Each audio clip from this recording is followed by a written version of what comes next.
الحمد لله رب العالمين، والصلاة والسلام على سيد الأنبياء والمرسلين، أما بعد، فأعوذ بالله من الشيطان الرجيم. بسم الله الرحمن الرحیم۔ نبی کریم صلی اللہ علیہ وسلم کا فرمان علی شان ہے، شعبان میرا مہینہ ہے اور رمضان اللہ کا مہینہ ہے۔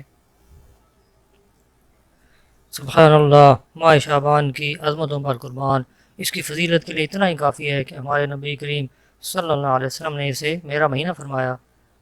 حضور غوث اعظم شیخ عبد القادر جیلانی لفظ شعبان کے 5 حروف شین، عین، با، الف اور نون کے متعلق نقل فرماتے ہیں۔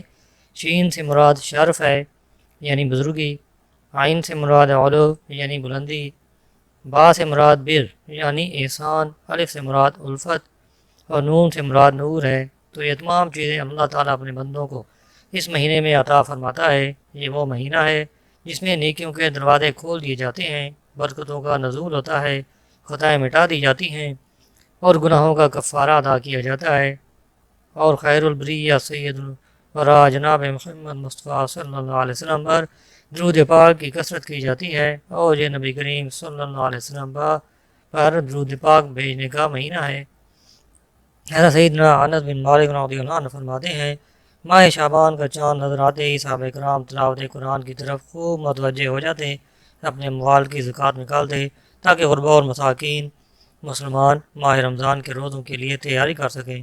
حکام قیدیوں کو طلب کر کے جس پر حد یعنی شرعی سزا جاری کرنا ہوتی اس پر حد قائم کرتے، بقیہ میں سے جن کو مناسب ہوتا انہیں آزاد کر دیتے۔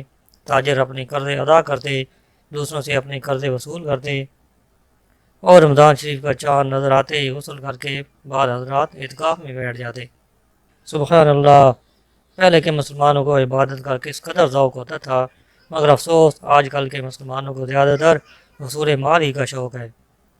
پہلے لوگ متبرک ایام یعنی برکت والے دنوں میں اللہ تعالیٰ کی زیادہ سے زیادہ عبادت کر کے اس کا قرب حاصل کرنے کی کوشش کرتے تھے، اور آج کل کے مسلمان مبارک دنوں خصوصاً ماہ رمضان میں دنیا کی ذلیل دولت کمانے کی نئی نئی ترکیبیں سوچتے ہیں۔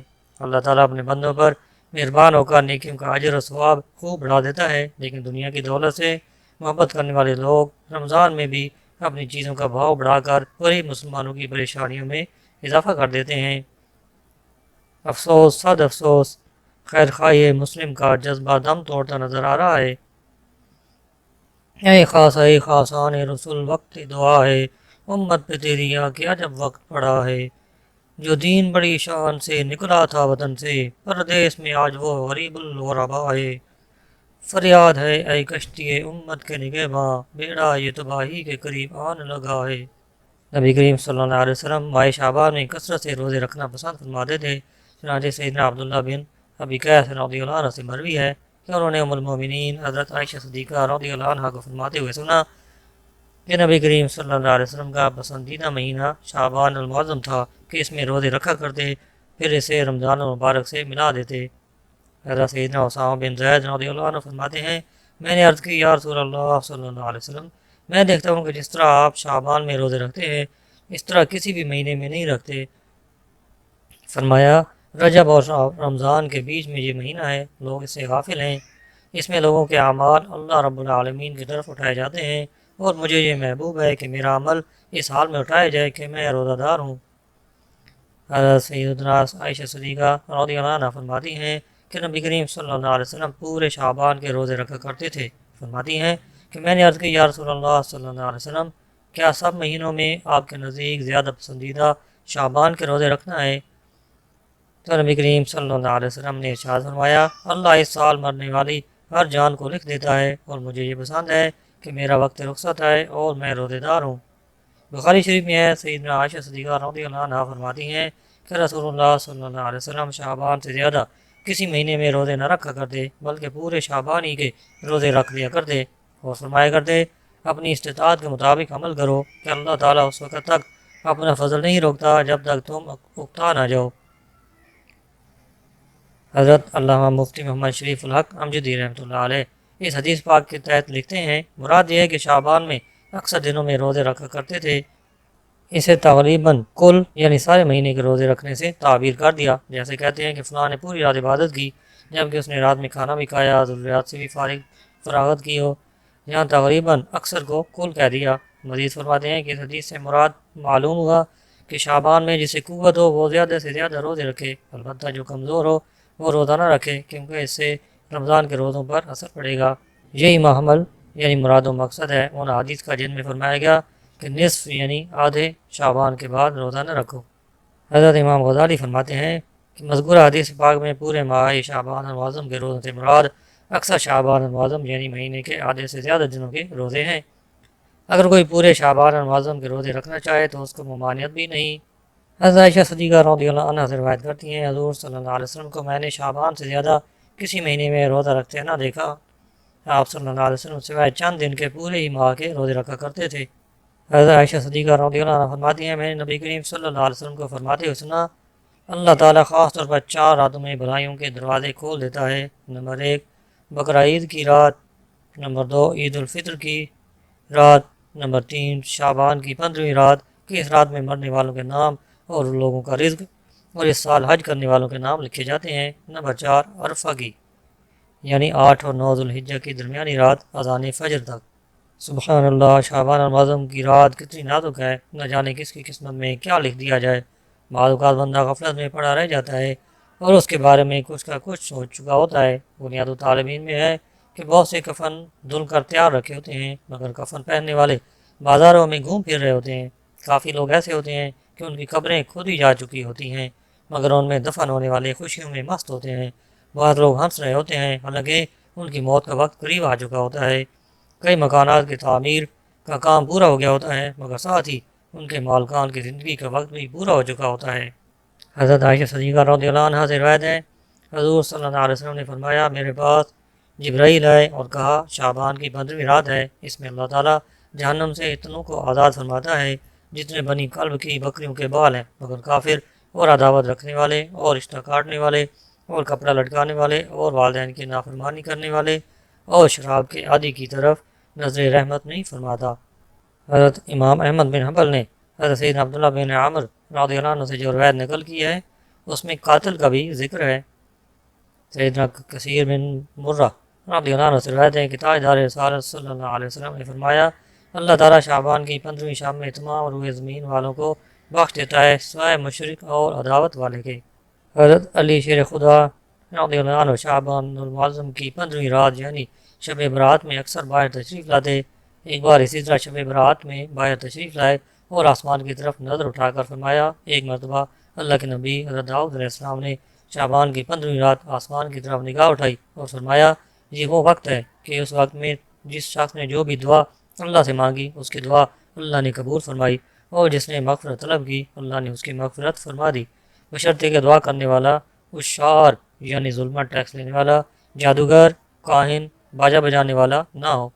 پھر یہ دعا کی، اللہم رب داود اغفر لمن دعاک فی ہذہ اللیلۃ او استغفرک فیہا، یعنی اے اللہ، اے داؤد کے پروردگار، جو اس رات میں تجھ سے دعا کرے یا مغفرت طلب کرے تو اس کو بخش دے۔ سبحان اللہ، شب برات بے حد اہم رات ہے، کسی صورت بھی اسے غفلت میں نہ گزارا جائے۔ اس رات رحمتوں کی خوب برسات ہوتی ہے۔ اس مبارک شب میں اللہ تعالیٰ بنی کلب کی بکریوں کے بالوں سے بھی زیادہ لوگوں کو جہنم سے آزاد فرماتا ہے۔ کتابوں میں لکھا ہے کہ قبیلہ بنی کلب قبائل عرب میں سب سے زیادہ بکریاں پالتا تھا۔ افسوس، کچھ بد نصیب ایسے بھی ہیں جن پر شب برات یعنی چھٹکارا پانے والی رات بھی نہ بخشے جانے کی وعید ہے۔ حضرت سیدنا امام بہقی شافعی رحمۃ اللہ علیہ فرماتے ہیں کہ رسول اکرم نبی کریم صلی اللہ علیہ وسلم کا فرمان عبرت نشان ہے کہ 6 آدمیوں کی اس رات بھی بخشش نہیں ہوگی۔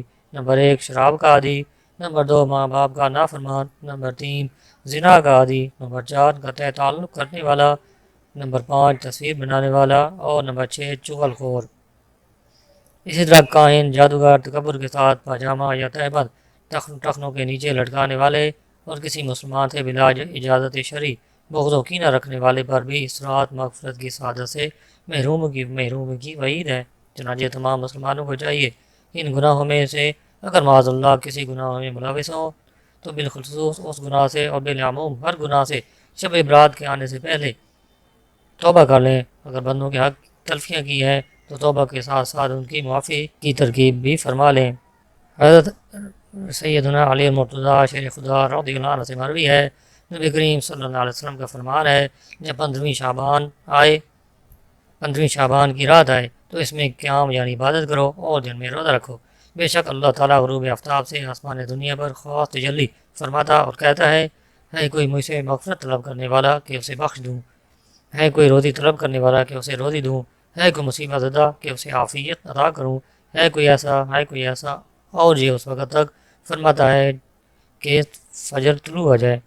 شب برات میں اعمال نامے تبدیل ہوتے ہیں، لہذا ممکن ہو تو 14 شعبان کو بھی روزہ رکھ لیا جائے تاکہ اعمال نامے کے آخری دن میں بھی روزہ ہو۔ 14 شعبان کو عصر کی نماز باجماعت پڑھ کر وہیں نفل اعتکاف کر لیا جائے اور نماز مغرب کے انتظار کی نیت سے مسجد ہی میں ٹھہرا جائے تاکہ اعمال نامہ تبدیل ہونے کی آخری لمحات میں مسجد کی حاضری، اعتکاف اور انتظار نماز وغیرہ کا ثواب لکھا جائے۔ حضرت عمر بن عبدالعزیز رضی اللہ عنہ ایک مرتبہ شعبان المعظم کی 15ویں رات یعنی شب برات عبادت میں مصروف تھے۔ سر اٹھایا تو ایک سبز پرچہ ملا جس کا نور آسمان تک پھیلا ہوا تھا۔ اس پر لکھا تھا کہ خدا مالک و غالب کی طرف سے یہ جہنم کی آگ سے آزادی کا پروانہ ہے جو اس کے بندے عمر بن عبدالعزیز کو عطا ہوا ہے۔ اولیاء کرام کا معمول میں سے ہے کہ مغرب کے فرض اور سنت وغیرہ کے بعد 6 رکعت نفل 2 رکعت کر کے ادا کیے جائیں۔ پہلی 2 رکعتوں میں پہلے یہ نیت کیجیے کہ یا اللہ ان 2 رکعتوں کی برکت سے مجھے درازی عمر بالخیر عطا فرما۔ دوسری 2 رکعتوں میں یہ نیت فرمائے یا اللہ ان 2 رکعتوں کی برکت سے بلاؤں سے میری حفاظت فرما، اور تیسری 2 رکعتوں کے لیے یہ نیت کریں یا اللہ ان 2 رکعتوں کی برکت سے مجھے اپنے سوا کسی کا محتاج نہ کر۔ ان 6 رکعتوں میں سورہ الفاتحہ کے بعد جو چاہیں وہ سورتیں پڑھ سکتے ہیں، چاہیں تو ہر رکعت میں سورہ فاتحہ کے بعد 3 بار سورہ اخلاص پڑھ لیں، ہر 2 رکعت کے بعد 21 بار قل هو اللہ احد پڑھ لیں، یا پھر 1 بار سورہ یاسین پڑھ لیں، بلکہ ہو سکے تو دونوں ہی پڑھ لیں۔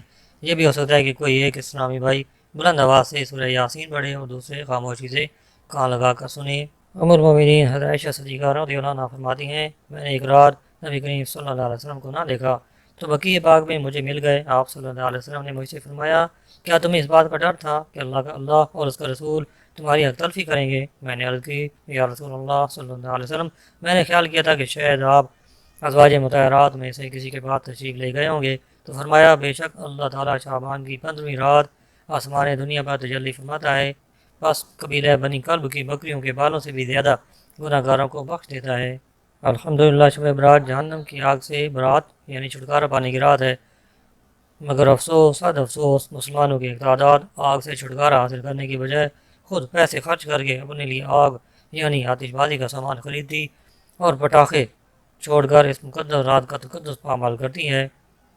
حکیم الامت مفتی احمد یار خان رحمۃ اللہ علیہ اپنی کتاب اسلامی زندگی میں فرماتے ہیں، اس رات کو گناہ میں گزارنا بڑی محرومی کی بات ہے۔ آتش بازی کے متعلق مشہور یہ ہے کہ یہ نمرود بادشاہ نے ایجاد کی، جبکہ اس نے حضرت سیدنا ابراہیم خلیل اللہ علیہ السلام کو آگ میں ڈالا اور آگ گلزار ہو گئی تو اس کے آدمیوں نے آگ کے انار بنا بھر کر ان میں آگ لگا کر حضرت سیدنا ابراہیم خلیل اللہ کی طرف پھینکے تھے۔ افسوس شب برات میں آتش بازی کے ناپاک رسم اب مسلمانوں کے اندر زور پکڑتی جا رہی ہے۔ اسلامی زندگی میں ہے کہ مسلمانوں کا لاکھوں روپیہ سالانہ اس رسم میں برباد ہوتا ہے۔ ہر سال خبریں آتی ہیں کہ فلاں جگہ سے اتنے گھر آتش بازی سے جل گئے اور اتنے آدمی جل کر مر گئے، اس میں جان کا خطرہ، مال کی بربادی اور مکانوں میں آگ لگانے کا اندیشہ ہے۔ نیز اپنے مال میں اپنے ہاتھ سے آگ لگانا اور پھر اللہ تعالیٰ کی نافرمانی کے وبال سر پر ڈالنا ہے۔ اللہ کے لیے اس بےہودہ اور حرام کام سے بچیں، اپنے بچوں اور قرابت داروں کو روکیں۔ جہاں آوارہ بچے یہ کھیل کھیل رہے ہوں وہاں تماشا دیکھنے کے لیے بھی نہ جائیں۔ آتش بازی کا چھوڑنا بلا شک و شبہ اسراف اور فضول خرچی ہے، لہذا اس کا ناجائز و حرام ہونا، اسی طرح آتش بازی کا بنانا، بیچنا، خریدنا سب شرعاً ممنوع ہیں۔ امام احمد رضا خان رحمۃ اللہ علیہ فرماتے ہیں، آتش بازی جس طرح شادیوں اور شب برات میں رائج ہے، بے شک حرام اور پورا جرم ہے کہ اس میں مال کا ضائع کرنا ہے۔ اللہ تعالیٰ ہمیں قرآن و سنت پر عمل کرنے کی توفیق عطا فرمائے۔ ہمارا البلاغ المبین۔